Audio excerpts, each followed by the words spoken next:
विद्यार्थी मित्रों जो विडियो झांखो देखातो होय तो सेटिंग में जईने क्वॉलिटी में जईने हायर पिक्चर क्वॉलिटी अथवा 720 पिक्सल पर क्लिक कर नाखवानुं एटले तमारो विडियो एकदम क्लीन देखाशे। हेलो विद्यार्थी मित्रों, welcome to YouTube channel D solution. आज आपणे जोवानुं छे धोरण 8 नी गुजरातीनी नवी आइडियल स्वाध्याय पोथीमां सत्र 2 नो 20मो अने छेल्लो पाठ वावी उजागरो गीत छे जेना लेखक छे मंगल रावळ એટલે કે સ્નેહાતુરથી ઓળખાય છે તે કવિ છે જે આપણે જોવાનો છે। વિડીયો ગમે તો લાઇક શેર અને આપણી ચેનલ સબસ્ક્રાઈબ જરૂર કરી શકો છો। વધારે વિડીયો જોવા હોય તો પ્લેલિસ્ટમાં મૂકેલા છે, ત્યાંથી પણ તમે જોઈ શકશો। નોખા ધોરણના અને નોખા વિષયના વિડીયો મૂકેલા છે, ત્યાંથી પણ તમે જોઈ શકશો। ચાલો તો આપણે શરૂઆત કરીએ વિકલ્પોથી, બરાબર। ડાયરેક્ટ જવાબ આપેલા છે, ખાસ ધ્યાન રાખજો। ચાલો તો આપણે પાઠની શરૂઆત કરીએ। પહેલાના જવાબમાં આવશે ડી મંગળ રાવળ સ્નેહાતુર, પછી બીજામાં આવશે બી જીવનનો, પછી ત્રીજામાં આવશે એ તળપદા, ચોથામાં આવશે બી મુશ્કેલીમાં દૂર જઈને રહેવાની તૈયારી બતાવી છે, પછી પાંચમામાં આવશે ડી મખમલીઓ, પછી છઠ્ઠામાં આવશે બી પાધર, પછી સાતમામાં આવશે એ ફાગણ, પછી આઠમામાં આવશે બી વાવણીએ, પછી નવમામાં આવશે સી ખાલીપણાને આનંદથી ભરી દો। પછી બીજો પ્રશ્ન છે ખાલી જગ્યા પૂરો, ડાયરેક્ટ જવાબ જ છે, બરાબર। પહેલાના જવાબમાં આવશે ગીત, બીજામાં આંગણામાં, ત્રીજામાં જીવતર, ચોથામાં નવરંગી, પાંચમામાં વર્ષા, છઠ્ઠામાં તાન, સાતમામાં કંસાર। પછી ત્રીજો પ્રશ્ન છે નીચેના વિધાનો ખરા છે કે ખોટા તે જણાવો। પહેલામાં ખરું, બીજામાં ખોટું, ત્રીજામાં ખરું, ચોથામાં ખરું, પાંચમામાં ખોટું, છઠ્ઠામાં ખરું અને સાતમામાં પણ આવશે ખરું। એટલે પછી ચોથો પ્રશ્ન છે નીચેના દરેક પ્રશ્નનો એક વાક્યમાં ઉત્તર લખો। એટલે પેલું છે વાવી ઉજાગરો કાવ્યમાં કવિએ પ્રયોજેલા બે પ્રતીકો ઉજાગરો વાવવો અને માળો બાંધવો। પછી બીજું છે ચોમાસામાં જ્યારે પહેલો વહેલો વરસાદ વરસે છે ત્યારે માટીમાંથી ભીની ભીની સુગંધ આવે છે અને ઘરનું આંગણું કે ફળિયું સુગંધથી મોરી ઉઠે છે। પછી ત્રીજું છે અહીં ગામનું પાદર વરસાદની ભીની સુગંધથી મોરી ઉઠેલું એક રણિયામણું સ્થળ છે। પછી ચોથું છે વાવી ઉજાગરો કાવ્યના સંદર્ભે જીવતરના ઝાડવા એટલે માનવીય જીવનનું પ્રતીક।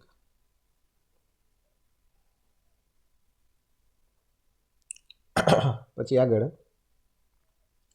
પાંચમું દરિયા કિનારે રેતી શંખલા છીપલા અને કિનારે વહેતું પાણી, મોજા, દરિયાઈ જીવો, વળી વિવિધ ખાણીપીણીની દુકાનો પણ જોવા મળે છે।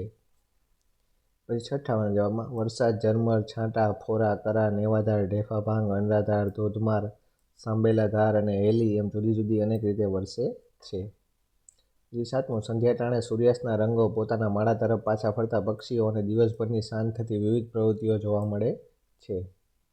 પછી આઠમું કોઈ ખાસ ખુશી કે આનંદના શુભ સમાચાર હોય અથવા શુભ કે કોઈ સારો પ્રસંગ હોય ત્યારે કંસાર વેચવામાં આવે છે।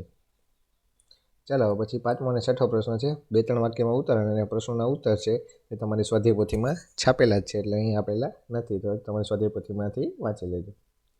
ચાલો પછી આગળ આવે છે સાતમો પ્રશ્ન નીચેની કાવ્ય પંક્તિ પૂરી કરો। ચાલો પહેલી કાવ્ય પંક્તિ છે અંધારી સાંજનો વાવી ઉજાગરો બાર બાર ગાઉં મેં બાંધ્યો છે માળો, ફૂલોમાં શણગારી મખમલિયા વાયરે તેર તેર ગાઉનો રાખ્યો છે ગાળો। પછી બીજી છે આંગણામાં ગેલતી હળવી સુગંધ જોઈ પાધર જઈ મંજરીને મોર્યું, લાખ લાખ શબ્દોમાં શ્વાસોના રંગ ભરી ગામ આખું ફાગણ શું ફોર્યું। પછી ત્રીજું છે જીવતરના ઝાડવાને ફૂટ્યા છે પાન અને ફૂટી છે લીલુડી ડાળો, અંધારી સાંજનો વાવી ઉજાગરો બાર બાર ગાઉં મેં બાંધ્યો છે માળો।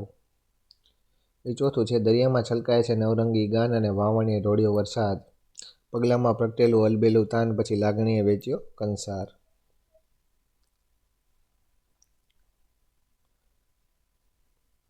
એટલે પછી આઠમો પ્રશ્ન છે નીચેના પ્રશ્નના માગ્યા મુજબ ઉત્તર લખો। ચાલો એમાં પહેલું છે કાવ્યમાંથી પ્રાસવાળા શબ્દો શોધો અને બીજા બે વધુ શબ્દો ઉમેરો। ચાલો કાવ્યમાં વપરાયેલા શબ્દો તો કે માળો તો કે ગાળો, મોર્યું તો કે ફોર્યું, ડાળો એટલે કે વાળો, ગાન તો કે તાન, એના જીવન જેવા પ્રાસવાળા શબ્દો કહેવાય। પછી પાંચમું છે વાવણીએ તો કે લાગણીએ। ચાલો તમારા શબ્દોમાં તો કે ટાણો તો કે ફાણો, બીજું છે કાગળ તો કે આગળ, પછી ત્રીજું છે આવડ તો કે બાવળ, પછી ચોથું છે અડધી તો કે પડધી, પછી પાંચમું છે ધરે તો કે ફરે। પછી બીજું છે કાવ્યમાંથી સુંદરતા, પ્રકૃતિ અને લાગણી સંબંધિત શબ્દો શોધીને લખો। તો સુંદરતાને લગતા કયા કયા શબ્દો છે તો કે શણગારેલી, મખમલી, સુગંધી, મોર્યું, નવરંગી ગાન, અલબેલું તાન અને કંસાર। જે પ્રકૃતિને લગતા કયા શબ્દો છે? તો કે અંધારી સાંજ, વાયરો, ફૂલ માંજરી, પાદર, ફાગણ, ઝાડ, પાંદડા, ડાળીઓ, દરિયો, વાવણી, વરસાદ, ચોમાસું અને સરોવર. પછી આગળ આવે છે લાગણીને લગતા શબ્દો. તો કે ચિંતા, મહેનત, સમર્પણ, સુરક્ષા, પોતાપણું, મનભર, ખુશી, પ્રેમ, દયા અને ઉદારતા. પછી આગળ આવે છે ત્રીજો, ઉદાહરણ મુજબની જોડની રચના કરો. તો ઉદાહરણમાં આપ્યું છે સાંજ, તો કે અંધારી સાંજ. પછી વરસાદ, તો કે ધોધમાર વરસાદ. ચાલો પછી પહેલાના જવાબમાં આવશે મખમલિયા વાયરો.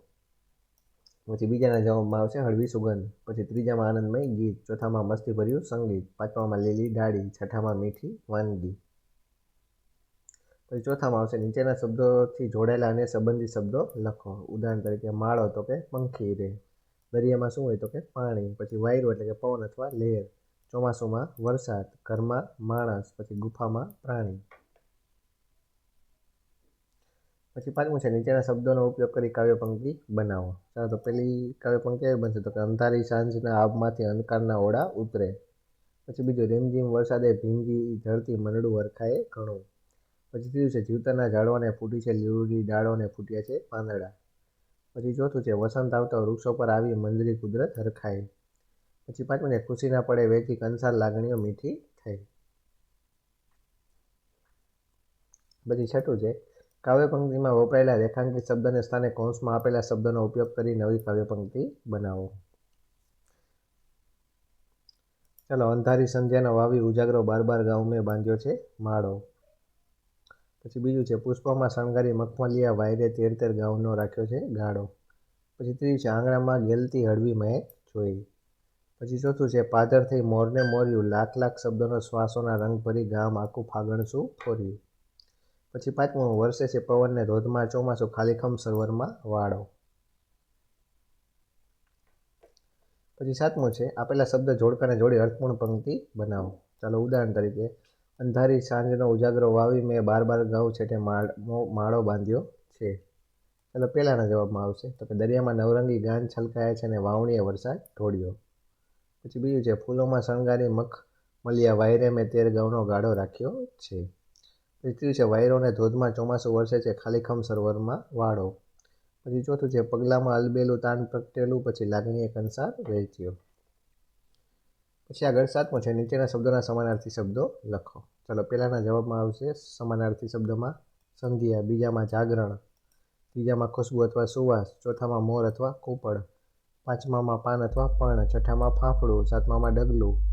આઠમામાં ખુલ્લું. નવમામાં ધૂન અથવા લગ્ની અને દસમામાં આવશે સરોવર. પછી આઠમામાં આવશે વિરોધી શબ્દ. તો પહેલાના જવાબમાં આવશે અજવાળી. બીજામાં સવાર. ત્રીજામાં પથ્થર. ચોથામાં ભારે. પાંચમામાં દુર્ગંધ. છઠ્ઠામાં સૂકી. સાતમામાં બેડોળ. આઠમામાં સભર. ચાલો પછી નવમામાં છે જોડણી સુધારીને લખો. ચાલો જોડણી સુધારવામાં પહેલામાં ઉજાગરો આમ લખાય. પછી બીજું શણગારી. ત્રીજામાં મખમલિયા. ચોથામાં સુગંધ. પાંચમામાં મંજરી. છઠ્ઠામાં આવશે લીલુડી.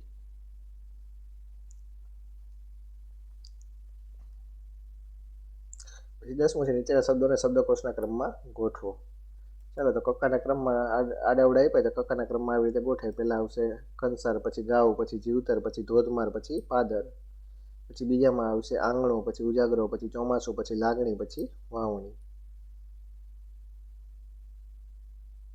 ચાલો પછી 11મો પ્રશ્ન છે નીચેના શબ્દોમાંથી સ્વર વ્યંજન ધ્વનિ છૂટા પાડીને લખો. તો એક શબ્દ આપ્યો છે એમાંથી છૂટા પાડો તો આટલા શબ્દો નીકળે. પહેલામાં આવશે ઉ, જ, આ, ગ, અ, ર અને ઓ. પછી બીજામાં આ, ગ, અ, ણ અને ઉ. પછી ત્રીજામાં આવશે મ, અ, જ, અ, ર અને ઈ. ચોથામાં આવશે લ, ઈ, લ, ઉ, ડ અને ઈ. પછી પાંચમામાં આવશે પ, અ, ર, ણ અને અ. પછી છઠ્ઠામાં આવશે અ, લ, અ, બ, એ, લ અને ઉ. ચાલો પછી 12મો છે નીચેના ધ્વનિ જોડીને શબ્દો બનાવો. તો આવી રીતના આપ્યું છે એને જોડીને એક શબ્દ બનાવો. તો પહેલામાં આવો શબ્દ બનશે પ્રકૃતિ. બીજામાં દરિયો. ત્રીજામાં નવરંગી. ચોથામાં વાવણી. પાંચમામાં કંસાર અને છઠ્ઠામાં આવશે ચોમાસું. ચાલો પછી આગળ આવે છે 13મો પ્રશ્ન નીચેના શબ્દો માટે એક શબ્દ લખો. તો ચાલો પહેલાના જવાબમાં આવશે ઉજાગરો. બીજામાં ગાઉ. ત્રીજામાં પાદર. ચોથામાં કંસાર. પાંચમામાં આવશે ધોધમાર. ચાલો પછી 16મું છે નીચે આપેલું કાવ્ય વાંચીને આપેલા પ્રશ્નોના ઉત્તર લખો. ચાલો તો પહેલાં તમારા અંદર કાવ્ય આપ્યું છે એ વાંચવાનું છે અને નીચે જે પ્રશ્નો પૂછ્યા છે એના જવાબ આપણે આપવાના છે. તો પહેલાં શાંતિથી એકવાર કાવ્ય વાંચી શકો છો. તો વાંચી લો સ્વાધ્યાય પોથીમાં કાવ્ય. ચલો વચાઈ જાય પછી પહેલાના જવાબમાં આવશે કે કવિ ડાળીઓ પર ખીલેલા ફૂલોના વસંતના પગલાં કહીને વસંત ઋતુનું આગમન થઈ રહ્યું હોવાનું કહે છે. પછી બીજામાં આવશે કવિ ફૂલો વિશે કહે છે કે ફૂલો એ બીજું કંઈ નથી પણ તે તો વસંત ઋતુના પગલાં છે. પછી ત્રીજામાં આવશે કે મલય પર્વત ઉપરથી આવતા સુગંધીદાર પવન માટે કાવ્યમાં મલયા નીલ શબ્દ વપરાયો છે. પછી ચોથું, આ કાવ્યમાં મુખ્યત્વે ડાળ, વસંત ઋતુ, ફૂલો, મલયા નીલ, ચમન એટલે કે બગીચો, મંજરી અને આંબા જેવા પ્રકૃતિના તત્વોની વાત કરવામાં આવી છે. પછી પાંચમું છે, આ કાવ્યના યોગ્ય શીર્ષક વસંત પણ આપી શકાય. ચાલો નીચે આપણે ચિત્રના આધારે પ્રકૃતિની સુંદરતાનું વર્ણન કરો. તો એના જવાબ તમને અંદર આપેલા જ છે, બરાબર છે. ચાલો અહીંયા તમારો પાઠ થાય છે પૂરો અને અહીંયા તમારો કોર્સ પણ થાય છે ધોરણ 8નો ગુજરાતીનો પૂરો. તો દરેક વિડીયો આપણે મૂકવાની કોશિશ કરી છે. વિડીયો ગમે તો લાઇક, શેર અને સબસ્ક્રાઈબ જરૂરથી કરી શકો છો. અને ખાસ તો તમારા બીજા મિત્રો હોય તો એને પણ વોટ્સઅપમાં જરૂર આપણે વિડીયો મોકલજો, જેથી કરીને દૂરના છેવાડાના વિદ્યાર્થીઓ સુધી આપણો વિડીયો પહોંચી શકે અને ગામડામાં રહેતા બાળકો પણ ભણી શકે. આટલી હેલ્પ જરૂર કરજો. ચાલો તો વળી પાછા મળીએ આપણે નવા વિડીયોમાં. ત્યાં સુધી જોતા રહેજો આપણી ચેનલ ડી સોલ્યુશન.